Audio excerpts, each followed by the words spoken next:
Alors, chers confinés, bonjour. Bienvenue donc à ce nouveau cours d'amphi, du vendredi 27 mars. Donc toujours les mêmes recommandations que je vous donne, hein. Il y a un PDF associé à cette vidéo. Donc vous pouvez travailler avec les deux. La vidéo, ce qui est pratique, c'est que vous pouvez mettre sur pause, réfléchir, revenir en arrière, ou même accélérer le rythme en faisant x1,5 si vous voulez. Voilà, vous pouvez travailler à votre rythme et chercher les exemples et les exercices comme vous le voulez et avoir les indications et les solutions après. Alors, si vous avez des questions, n'oubliez pas que vous pouvez me contacter par mail, chat Moodle ou sur Discord également. Et si vous trouvez des erreurs ou si vous avez des idées pour améliorer toutes ces vidéos, eh bien n'hésitez pas à me contacter pour me les soumettre. Donc l'objet de cet amphi, il s'agit des fonctions réciproques. Donc c'est la partie D du polycopier du chapitre 3. Alors, les fonctions réciproques vont nous servir pour le chapitre 4 lorsque nous étudierons le calcul intégral et notamment la technique du changement de variable. Donc, quand on fait un changement de variable, quand on pose y égale à f de x, eh bien, il faut déjà s'assurer en calcul intégral qu'il y a exacte correspondance entre les y et les x et il faut aussi pouvoir exprimer x en fonction de y. Donc l'exacte correspondance entre y et x, il s'agit de mathématiquement fonction bijective, et pouvoir exprimer x en fonction de y, il s'agit de pouvoir exprimer la fonction réciproque. Voilà. Alors avant d'attaquer la théorie sur les fonctions bijectives et les fonctions réciproques, quelques définitions. Donc je rappelle ce que c'est qu'une fonction, c'est vraiment important. Une fonction, elle est définie sur D, un sous-ensemble de R, et à tout élément x, elle va associer un unique élément y, qui est noté f de x, qui est l'image de x par f. X, c'est l'ensemble de définitions. Grand D, c'est l'ensemble de définitions. Donc x qui est sous grand D, x appartient à grand D. Et f de D, c'est l'ensemble image. Donc l'ensemble image, c'est vraiment précis. C'est l'ensemble des valeurs prises par y, par f de x, lorsque x appartient à D. Donc dans ce chapitre, nous n'écrirons pas R, c'est-à-dire que en général, on écrit R. Voilà. D'accord ? Mais comme dans ce chapitre, nous devons être beaucoup plus précis, on écrira vraiment l'ensemble image. Alors, il y a aussi un autre vocabulaire. On dit que l'ensemble des définitions, c'est l'ensemble départ. Et l'ensemble image, c'est l'ensemble arrivé. Voilà, donc il y a plusieurs façons de dire les choses. Alors, pour s'entraîner un petit peu sur cet ensemble image, nous allons reprendre les fonctions classiques qui sont dans votre polycopier aux pages 5, je ne sais plus, enfin c'est tout au début. Donc ce n'est pas la peine de regarder sur votre polycopier, hein, je les ai copiés sur les diapositives qui suivent et nous allons déterminer les ensembles images à chaque fois, associés à chaque fonction. Alors, un petit schéma d'abord général, explicatif. Donc voilà, ici, vous avez une fonction, d'accord, qui est définie sur l'intervalle AB. Donc vous le voyez sur l'axe des abscisses, hein, vous avez l'ensemble de définition. Et puis l'ensemble image, c'est-à-dire l'ensemble des valeurs prises par Y, l'ensemble des valeurs prises par f de x, eh bien vous le trouvez sur l'axe des ordonnées. Voilà, ça c'est l'ensemble image de la fonction. Donc ici c'est l'intervalle CD sur ce schéma. Donc pour résumer, on lit l'ensemble de définitions sur l'axe des abscisses et l'ensemble des images sur l'axe des ordonnées. Allez, c'est parti pour les exemples. Voilà, donc premier exemple, la fonction de Heaviside, que vous appelez aussi la fonction échelon unité. D'accord ? Donc son ensemble de définitions, c'est l'ensemble des réels. Et l'ensemble image, en fait dans les images, il n'y a que 0 et 1. Donc on met des accolades ici, d'accord ? C'est l'ensemble des valeurs 0 et 1. Donc ici, ce n'est pas faux ce que j'ai écrit. C'est-à-dire que 0 et 1 sont bien dans l'intervalle 0, 1. Mais nous voulons être beaucoup plus précis, donc on va plutôt écrire l'ensemble image de R, donc f de R, et f de R, c'est l'ensemble des valeurs 0 et 1. Deuxième exemple, la fonction triangle. Donc la fonction triangle est définie sur R, son ensemble d'images se lit sur l'axe des ordonnées. Donc ici, il s'agit de l'intervalle 0, 1. Donc l'intervalle 0,1 ici, voilà, vous avez exactement l'ensemble image. Je continue. Ici, nous avons les fonctions puissance paire, d'accord? Donc l'ensemble de définition, c'est R tout entier. L'ensemble image, vous le lisez sur l'axe des ordonnées, donc il s'agit de R+. Donc voilà ici l'ensemble image de R. Je continue, vous avez la fonction racine carrée, l'ensemble de définition se lit sur l'axe des abscisses, il s'agit de R+, et l'ensemble des images, c'est R+, également. Donc ici, nous avons f de R+, qui est R+. Ensuite, voilà, la fonction valeur absolue, elle est définie sur R tout entier, on le lit sur l'axe des abscisses, d'accord? Et sur l'axe des ordonnées, vous avez l'ensemble image, donc c'est R+. Donc ici, R+, est égal à l'image de R par F. Et puis, la fonction exponentielle, qui est définie sur R tout entier, et vous avez l'ensemble image sur l'axe des ordonnées, et là, vous voyez que c'est l'intervalle ouvert en 0, d'accord, puisque 0 n'est jamais atteint. Donc ici, voilà l'ensemble image. Voilà. Donc voilà, c'est important dans ce chapitre hein, de bien comprendre l'ensemble image. La fonction cosinus et sinus, donc la fonction cosinus, elle est définie sur R tout entier, d'accord, et l'image, eh bien, c'est l'intervalle -1, 1. D'accord, vous voyez sur l'axe des ordonnées que les valeurs prises par y et les valeurs prises par f de x, c'est -1, 1. Les valeurs qui sont dans l'intervalle fermé -1, 1. C'est valable à la fois pour la fonction cosinus et à la fois pour la fonction sinus. Voilà, je pense que c'est le dernier exemple. Voilà. Donc, revenons à la définition d'une fonction. Donc, elle associe à chaque nombre de l'ensemble de définition, à chaque nombre x de l'ensemble de définition, un unique nombre, y, que l'on note f de x, et qui est dans l'ensemble image. D'accord? Voilà. Alors maintenant, notre question est la suivante. Peut-on fabriquer le changement de variable contraire, on va dire? Si on pose y égale à f de x, peut-on obtenir x en fonction de y? Alors, peut-on, autrement dit, fabriquer une fonction qu'on appellerait g, qui à y, dans l'ensemble image, associerait x, qui est dans l'ensemble ici d? Voilà. Alors, peut-on construire une fonction? Je vous ai dit, une fonction, à tout élément de l'ensemble de départ, elle associe un unique élément dans l'ensemble d'arrivée. Donc, il faudrait pouvoir être sûr que notre fonction f, à tout y, elle associe un seul x. Est-ce que pour tout y dans l'ensemble f de d, il existe un seul et unique x dans l'ensemble d, tel que y égale à f de x?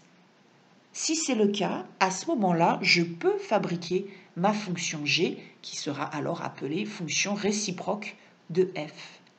Eh bien, les fonctions qui à tout y peuvent associer un seul et unique antécédent x sont appelées fonctions bijectives. Alors voyons donc la définition mathématique d'une fonction bijective. Avant ça, quelques exemples. Donc ici, vous voyez que cette fonction, par exemple, ne va pas être bijective. C'est-à-dire, je ne vais pas pouvoir fabriquer de fonction réciproque. Parce que si je prends, par exemple, un y ici, sur son ensemble image, son ensemble image va d'ici jusque là, d'accord? Donc si je prends un y dans son image, dans son ensemble image, il va lui correspondre deux antécédents x1 et x2. Donc cette fonction, elle n'est pas bijective, je ne vais pas pouvoir fabriquer de fonctions réciproques, je ne vais pas pouvoir fabriquer de changement de variable contraire, pour vulgariser la chose. Cette fonction, même question, est-ce que je peux fabriquer la fonction réciproque, la fonction changement de variable inversée, contraire, pas inversée, pardon, contraire? Bien là, on voit bien que sur le schéma, ça ne marche pas non plus. Là, cette fois-ci, j'ai trois antécédents, d'accord, 3x, voilà, dont l'image c'est y. Donc voilà, je ne peux pas fabriquer ma fonction réciproque ici. Troisième exemple ici, est-ce que je peux fabriquer une fonction g qui inverse les y et les x, qui a y associé un unique x? Eh bien non, regardez, si je prends y, cette valeur, eh bien je vais avoir là une infinité d'antécédents par la fonction f. Donc ici, impossible de fabriquer une fonction réciproque. Autrement dit, les trois fonctions que nous venons de voir ne sont pas bijectives, on ne peut donc pas fabriquer de fonction réciproque, et donc ce ne pourra pas être un changement de variable pour le calcul intégral du chapitre 4. Dernier exemple, eh bien ici, là, vous voyez que tout se passe bien.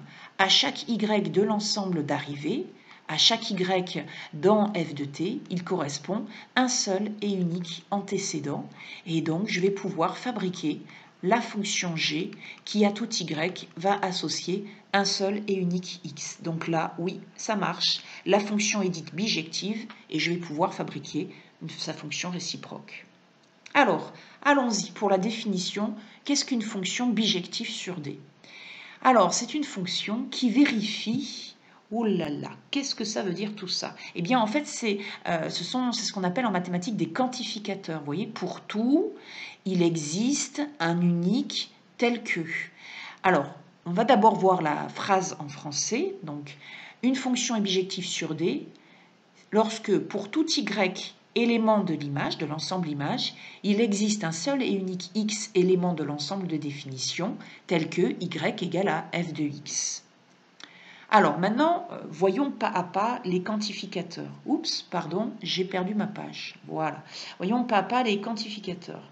Alors, ici, pour tout, donc ça, vous connaissez, c'est pour tout, quel que soit. D'accord? Donc, pour tout élément y de l'ensemble image. Alors, le E renversé, c'est il existe. Il existe. Le point d'exclamation, c'est un unique. Donc, il existe un unique X élément de l'ensemble de départ, l'ensemble de définition. Le slash, c'est tel que Y égale f de X. Voilà, donc avec ces quantificateurs, je viens de dire la même chose que pour tout y élément de l'ensemble image, il existe un seul et unique x, un seul et unique antécédent, autrement dit, dans l'ensemble de départ tel que y égale à f de x. Donc dans ce cas-là, j'ai bien affaire à une fonction bijective. Alors, quelques exemples. La fonction carré est-elle bijective sur R? Je vous laisse peut-être mettre sur pause, puis réfléchir et regarder la solution. Alors, la solution est la suivante. La fonction carré, tout d'abord, l'ensemble image, d'accord? On va bien l'écrire, ça c'est important dans tout ce chapitre. Donc, c'est R+, vous le visualisez sur l'axe des ordonnées. Sur la représentation graphique de la fonction carré, que l'on connaît très bien, on voit très bien que à y, il va correspondre deux antécédents x1 et x2. Donc, f n'est pas bijectif sur R.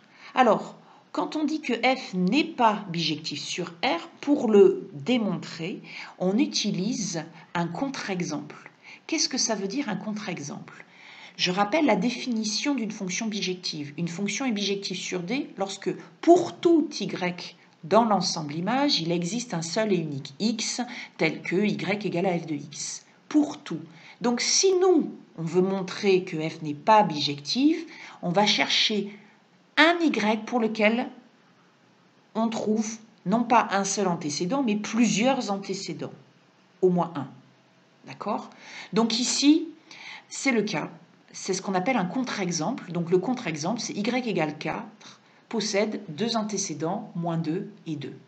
Donc la fonction n'est pas bijective sur R. Maintenant, sur R+, est-ce qu'elle est bijective? Alors sur X+, ça veut dire que la courbe, voici la représentation graphique de la courbe, d'accord? Donc l'ensemble image reste le même, f de R+, c'est R+, à nouveau. Et là, on visualise très bien sur la représentation graphique qu'à chaque Y dans l'ensemble image, il correspond un seul et unique antécédent X. donc la fonction est bijective sur R+. Avec les quantificateurs, comment on l'écrit? Pour tout y élément de R+, il existe un seul et unique x tel que y égale à x carré. Voilà. Alors, exemple suivant. Donc cette fois-ci, on vous demande de déterminer un intervalle sur lequel les fonctions cosinus, sinus et tangente sont bijectives. Alors la fonction cosinus, on connaît très bien sa représentation graphique, d'accord? On connaît ici l'ensemble image de son ensemble de définition. Et alors, est-ce qu'elle est bijective? Bien, regardez sur le schéma, si je prends un y ici, il va lui correspondre à une infinité d'antécédents. D'accord? La courbe se prolonge, hein, vous savez qu'elle est périodique, la fonction cosinus, pardon. Donc voilà, vous allez avoir une infinité d'antécédents. Donc, la fonction cosinus x n'est pas bijective sur R. Comme on doit montrer qu'elle n'est pas bijective, pour le montrer, on va utiliser un contre-exemple.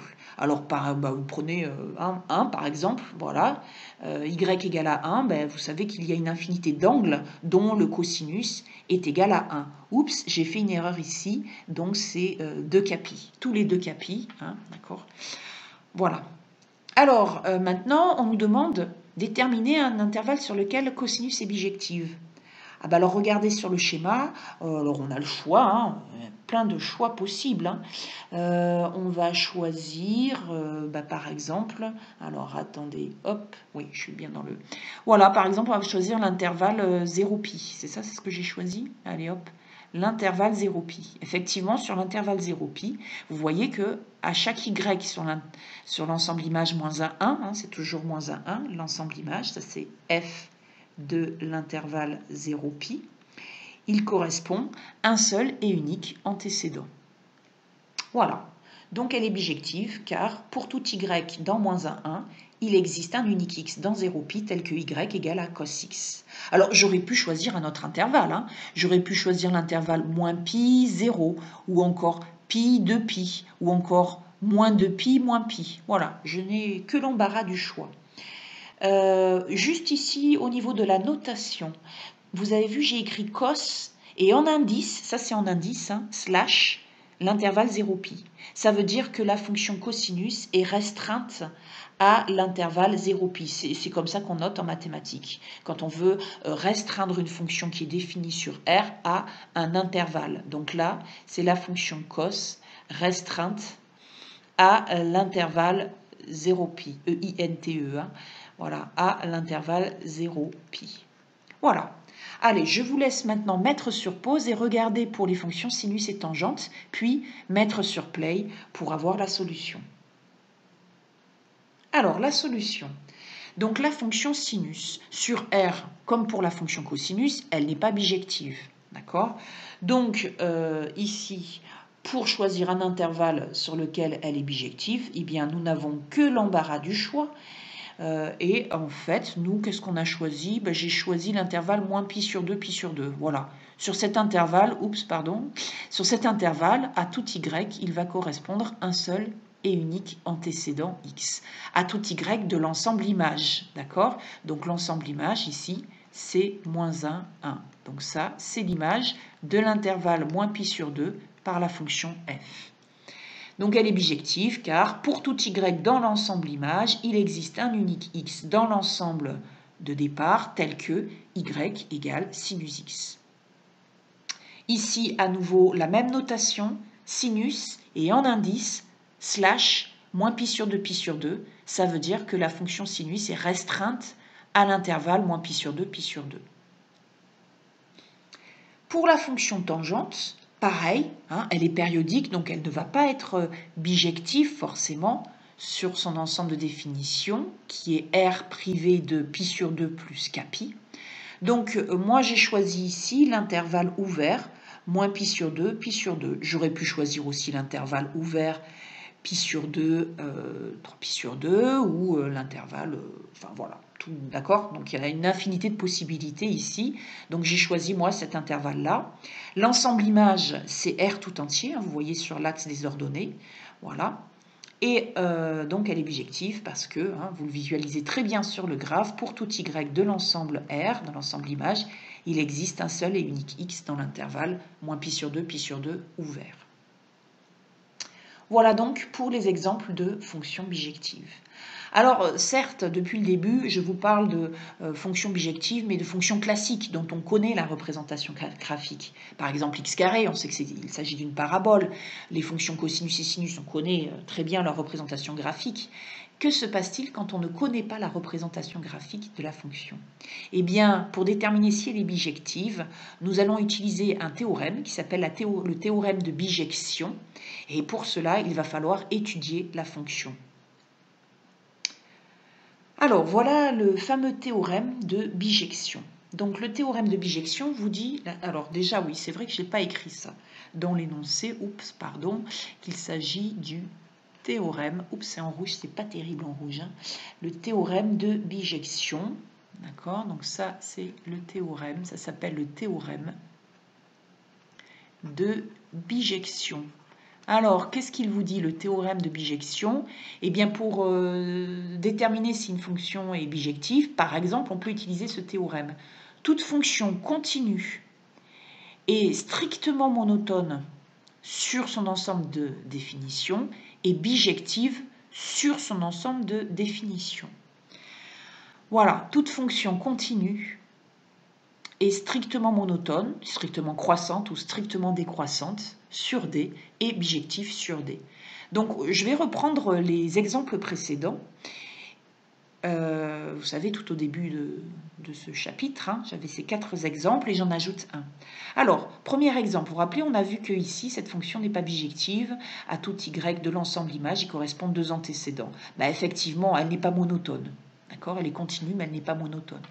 Ici, cette fonction, elle n'est pas continue. Elle est bien monotone, mais elle n'est pas continue. D'accord? Donc, il va y avoir ici plusieurs antécédents. Donc, elle n'est pas bijective. Ici, vous voyez, AY, il correspond à une infinité d'antécédents. Ah oui, cette fois-ci, elle est bien croissante, elle est bien monotone, mais elle n'est pas strictement monotone. C'est-à-dire qu'il y a un palier où elle est constante. Et enfin ici, on peut appliquer vraiment le théorème à ce cas-là. La fonction, elle est strictement croissante, elle est continue sur son ensemble de définitions, donc f est bijective sur son ensemble de définitions. Le dernier exemple, c'est pour vous montrer quoi? C'est pour vous montrer que la réciproque de ce théorème est fausse. Ça serait quoi la réciproque? Ça serait si f est bijective, alors f est continue et strictement monotone. Regardez, vous avez ici une fonction qui est bijective. Alors, on va dire que ici, voilà, je vais mettre des points là et là pour être plus précis quand même. On va dire que là, c'est l'ensemble de départ, d'accord? Donc ici, je vais avoir la valeur C, voilà. Ici, tac, tac, tac, tac, tac, tac, tac, la valeur D. Et là, la valeur E, d'accord?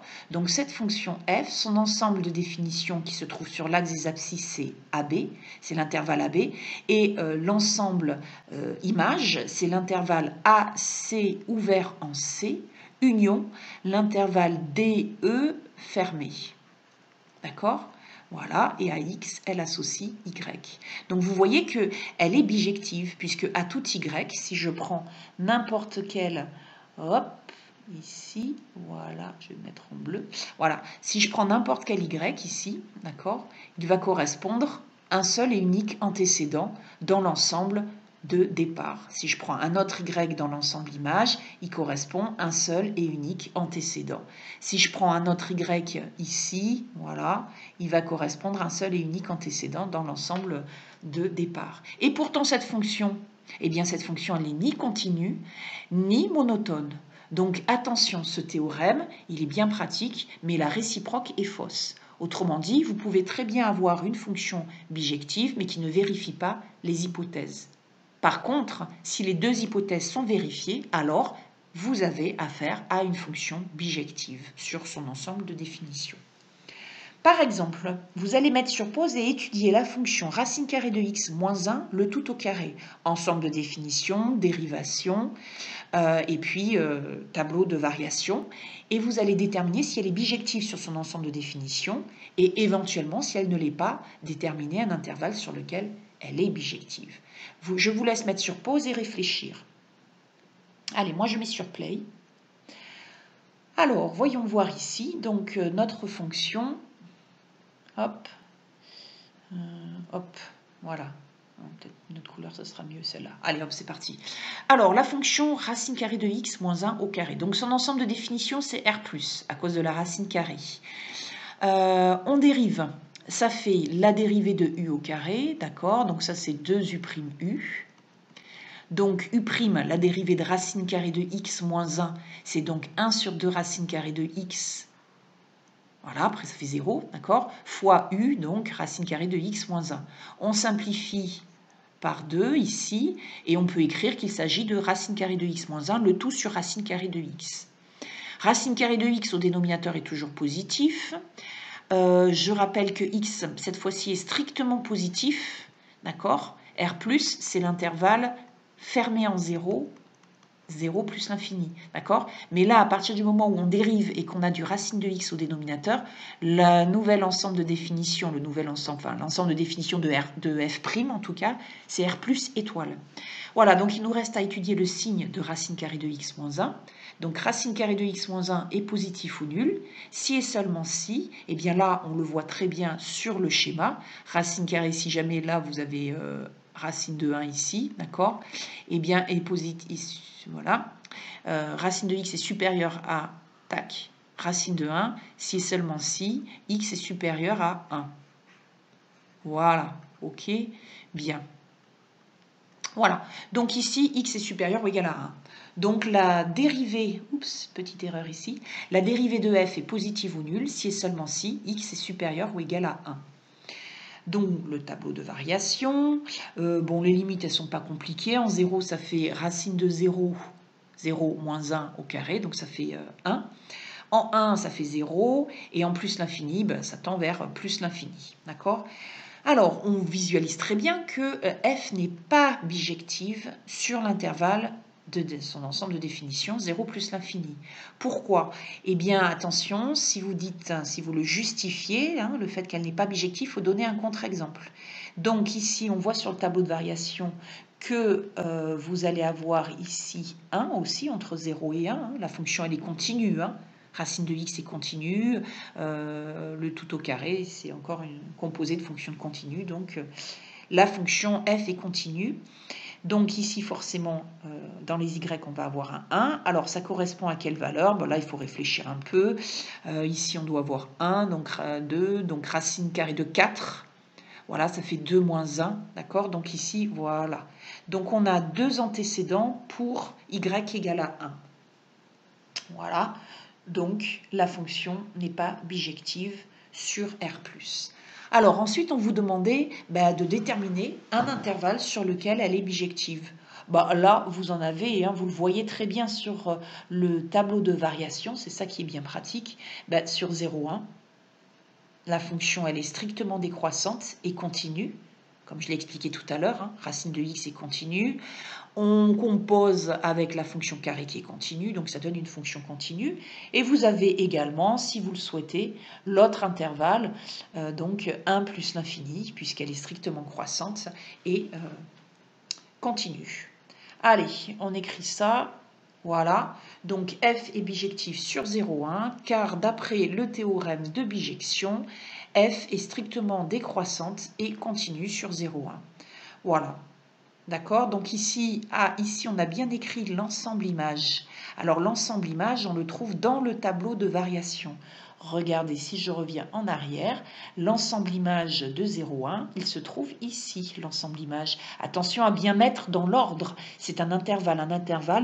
Dans un intervalle, les nombres sont toujours écrits dans l'ordre. La borne à gauche, c'est la plus petite, la borne à droite, c'est la plus grande. Alors, pour l'intervalle 1 plus l'infini, eh bien, l'ensemble image, ce sera 0 plus l'infini. Voilà pourquoi ici, sur l'intervalle 1 plus l'infini, on a l'image qui est 0 plus l'infini. Voilà, donc ça, c'est l'ensemble image de l'intervalle 1 plus l'infini. Voilà pour les exemples. Alors, revenons au cours. Ah oui, c'est vrai, j'ai aussi j'ai tracé la représentation graphique de f, tant qu'à faire. Donc, vous avez son tableau de variation. Sur 0,1, elle est décroissante, puis sur 1 plus l'infini, elle est croissante. La dérivée de f en 1 est égale à 0, donc on a ici une tangente horizontale. Qu'est-ce qui se passe en 1? Nous avons une tangente verticale. Pourquoi avons-nous une tangente verticale, en 1? Parce que la dérivée, voilà l'expression de la dérivée, et si on cherche la limite quand x tend vers 0 plus, d'accord, eh bien on obtient moins 1 sur 0 plus, qui fait moins l'infini. Donc on obtient une tangente verticale tournée vers le bas. Voilà pour la représentation graphique. Alors, maintenant que nous savons ce que c'est qu'une fonction bijective, maintenant que nous savons comment la justifier, grâce au théorème de bijection entre autres, nous allons arriver au changement de variable réciproque, fonction réciproque. Donc, on a un théorème qui nous permet de dire à partir d'une fonction bijective, voilà, comment fabriquer une fonction réciproque, la fonction réciproque de f. Donc si f est bijectif, je rappelle que ça veut dire qu'à tout y, il correspond à un seul et unique x. On peut donc fabriquer la fonction réciproque que l'on note f puissance moins 1. Oh, pardon, qu'est-ce qui s'est passé? Voilà. Et donc, l'ensemble de départ de la fonction réciproque, forcément, c'est l'ensemble image de la fonction f. C'est pour ça qu'il est important de bien la déterminer. Et l'ensemble image de la fonction réciproque, c'est l'ensemble de départ de la fonction f. D'accord? Puisque forcément, à tout y, il correspond x. Donc, les ensembles sont inversés ici. Alors, quelques remarques.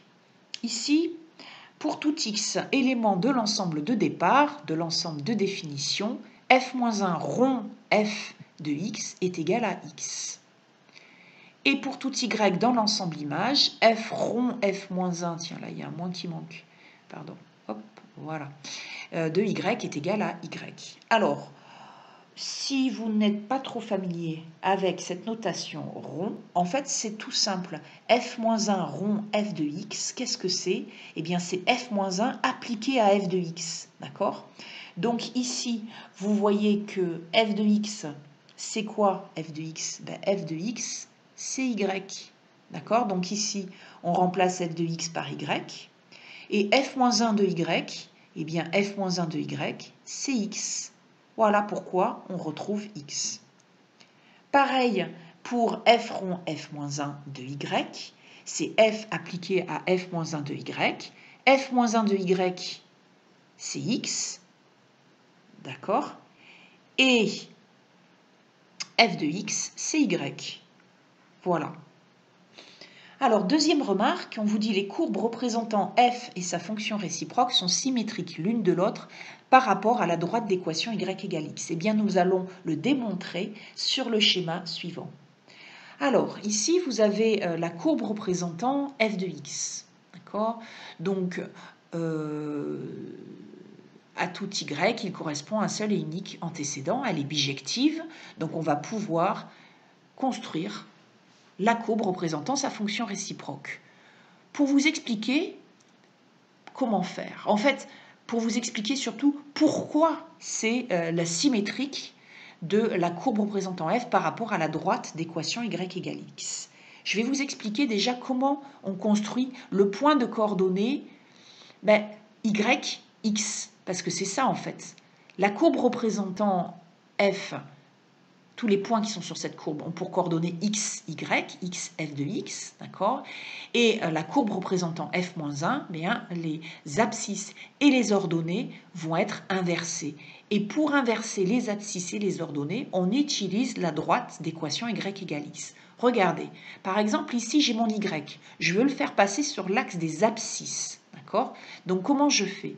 Je pars de y sur l'axe des ordonnées. Je projette sur la droite d'équation y égale x. j'obtiens ici le point P de coordonnées YY, puisqu'il est sur la droite dont les abscisses et les ordonnées sont égales. D'accord? Donc YY. Donc ça veut dire que l'abscisse de ce point, si je projette ici sur l'axe des ordonnées, eh bien c'est Y. Voilà comment j'ai obtenu mon Y sur l'axe des abscisses. Je fais la même chose pour X. Je souhaite l'écrire sur l'axe des ordonnées. Je projette donc sur la droite d'équation Y égale X. J'obtiens le point N de coordonnées XX. Et donc, en le projetant sur l'axe des ordonnées, j'obtiens donc X sur l'axe des ordonnées. Et maintenant, je n'ai plus qu'à construire le point de coordonnées Y en abscisse et X en ordonnée. Regardez, je pars de Y en abscisse, X en ordonnée, et j'obtiens le point M', on va plutôt l'appeler M', de coordonnées YX qui se trouve sur la courbe représentant F-1. Et donc, si vous regardez bien ces deux points, M et M', eh bien, ils sont symétriques. Ils sont symétriques par rapport à la droite Y égale X. Ici, ils sont à équidistant de la droite. Donc, c'est une symétrie orthogonale. Voilà pourquoi, pour construire la courbe représentant F-1, je n'ai plus qu'à tracer, en fait, le symétrique de la courbe représentant F par rapport à la droite d'équation Y égale X. Voilà, alors maintenant, nous allons reprendre, me semble-t-il, notre exemple. Voilà, c'est ça, nous allons reprendre notre exemple. Et nous allons, donc on a vu que la fonction racine carrée de x moins 1, le tout au carré, est bijective sur l'intervalle 1 plus l'infini. D'accord? On nous demande d'exprimer, alors, d'expliciter la fonction réciproque de f sur l'intervalle 1 plus l'infini. Donc là, nous avons bien l'ensemble image. C'est important d'avoir ici l'ensemble image. Donc cette fonction, on l'a démontré tout à l'heure, elle est bijective, strictement monotone et continue. Donc elle admet une fonction réciproque que l'on note f puissance moins 1. Donc là, faites bien attention. Vous voyez que ici, les ensembles image et de définition sont inversés. On appelle ça aussi l'ensemble de départ et l'ensemble d'arrivée. Donc ici, l'ensemble de départ de la fonction réciproque correspond à l'ensemble image de la fonction f et l'ensemble d'arrivée de la fonction réciproque correspond à l'ensemble de définition de la fonction f. D'accord? Voilà. Donc y élément dans l'intervalle 0+, a pour image f-1 de y, qui est notre x, dans l'ensemble 1 plus l'infini. Alors maintenant, nous allons déterminer l'expression de f-1 de y. C'est ça qui nous intéresse quand on fera le calcul intégral, c'est de chercher, une fois qu'on a posé le changement de variable, x en fonction de y. Alors pour cela, ce qui est important, c'est les ensembles. Donc x, il est où? X, il est plus grand que 1. Y, il est plus grand que 0. D'accord? Donc on part de là. Et on part aussi de l'expression y en fonction de x. Et puis après quelques opérations sur cette égalité, on doit à la fin en déduire x en fonction de y. Alors je vous laisse travailler au brouillon, mettre sur pause, puis mettre sur play pour avoir le résultat.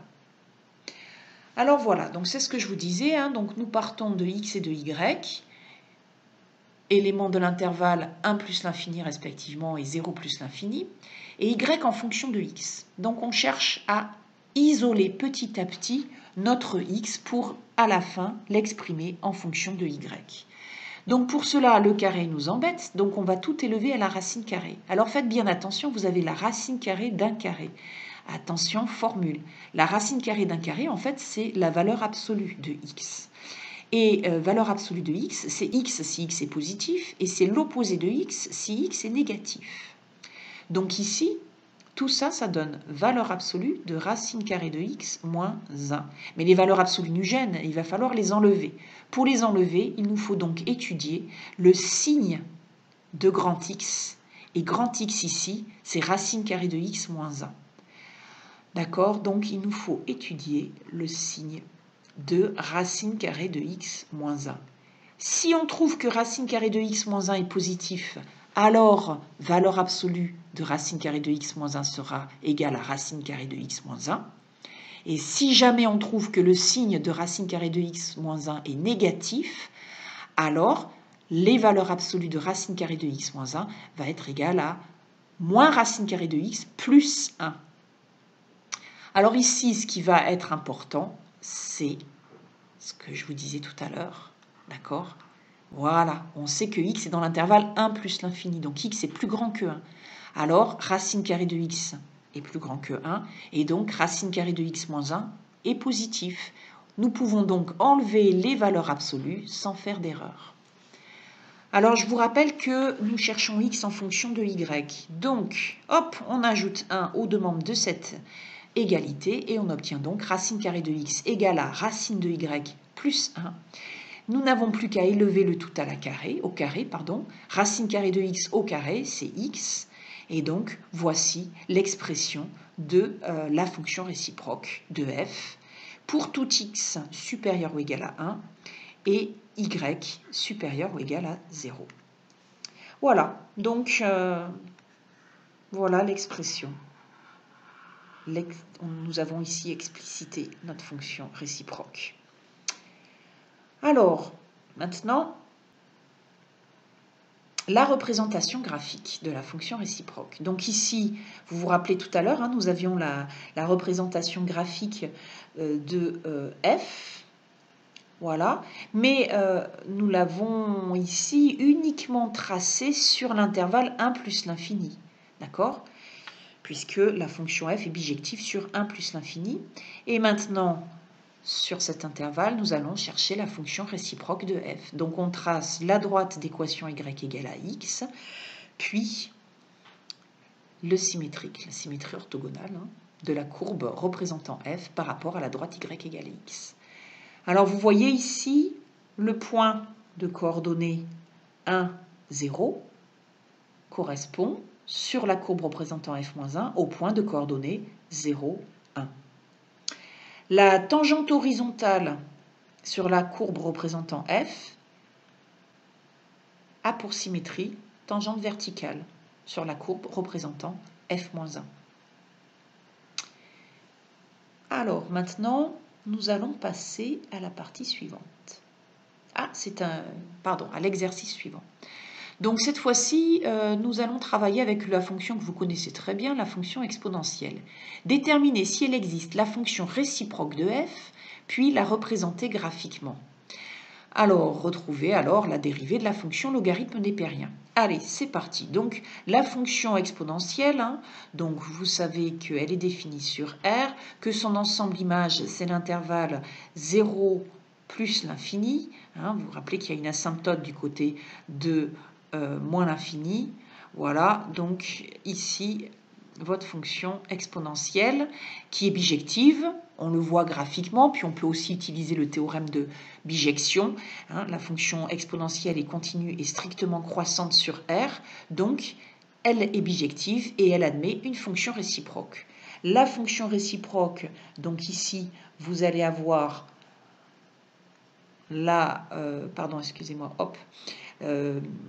l'ensemble de départ, l'ensemble de définition, qui va être l'ensemble d'arrivée de la fonction f, et l'ensemble arrivée, l'ensemble image, qui va être la fonction de départ, l'ensemble de départ de la fonction f. Voilà, et donc à y, elle associe l'unique élément x, puisqu'elle est bijective, tel que y égale à exponentielle x. Et donc, ça va être très facile pour nous d'exprimer x en fonction de y. Il nous suffit pour cela d'appliquer la fonction logarithme népérien ln de y égale à ln de exponentielle x. Donc, voilà ici. X est égal à ln de y. Autrement dit, les fonctions exponentielles et logarithmes sont réciproques l'une de l'autre. Le logarithme népérien, vous savez que son ensemble de définition, c'est r plus étoile. Son ensemble d'arrivée, c'est r. Tout ça correspond bien. Alors maintenant, la représentation graphique. Ah, je ne l'ai pas faite. Bon, la représentation graphique, ici, si vous voulez la tracer, vous allez obtenir l'asymptote horizontale côté négatif par symétrie par rapport à y égale x, ça devient l'asymptote verticale. D'accord? Et puis après, voilà, vous obtenez ce résultat. ln de 1 est égal à 0, exponentielle 0 est égal à 1. Voilà, ces deux points sont symétriques par rapport à la droite d'équation y égale à x. Voilà. Alors maintenant, on vous demande de retrouver la dérivée de la fonction logarithme népérien. Alors, c'est le slide suivant. C'est parti. Alors, pour cela, nous allons partir de cette formule. Exponentielle logarithme de y est égal à y pour tout y positif. Et nous allons dériver cette formule membre à membre. Donc la dérivée de y, c'est pas compliqué, c'est 1. La dérivée d'exponentielle de logarithme de y, pour l'obtenir, bien nous allons utiliser la formule dérivée de exponentielle u, c'est égal à u' fois exponentielle u. Alors, u c'est ln de y, ça c'est votre u. D'accord? Donc, u', eh ben, c'est justement ce que l'on cherche, c'est la dérivée du logarithme népérien. Donc, vous savez tous que la dérivée de logarithme népérien, c'est un y. Mais ici, il s'agit de le montrer. Hein, d'accord? L'exercice, c'est montrer, retrouver le résultat dérivé de ln de y est égal à 1 sur y. Voilà, et bien regardez, ça va très bien se passer parce que là, on a exponentielle ln de y qui est égal à y. Et donc, la dérivée de ln de y est égale à 1 sur y. Donc, vous retrouvez le fameux résultat. Dérivée de ln de y est égale à 1 sur y pour tout y strictement positif. Et la dérivée de ln de u, si vous l'appliquez à une fonction, c'est u' sur u. Voilà.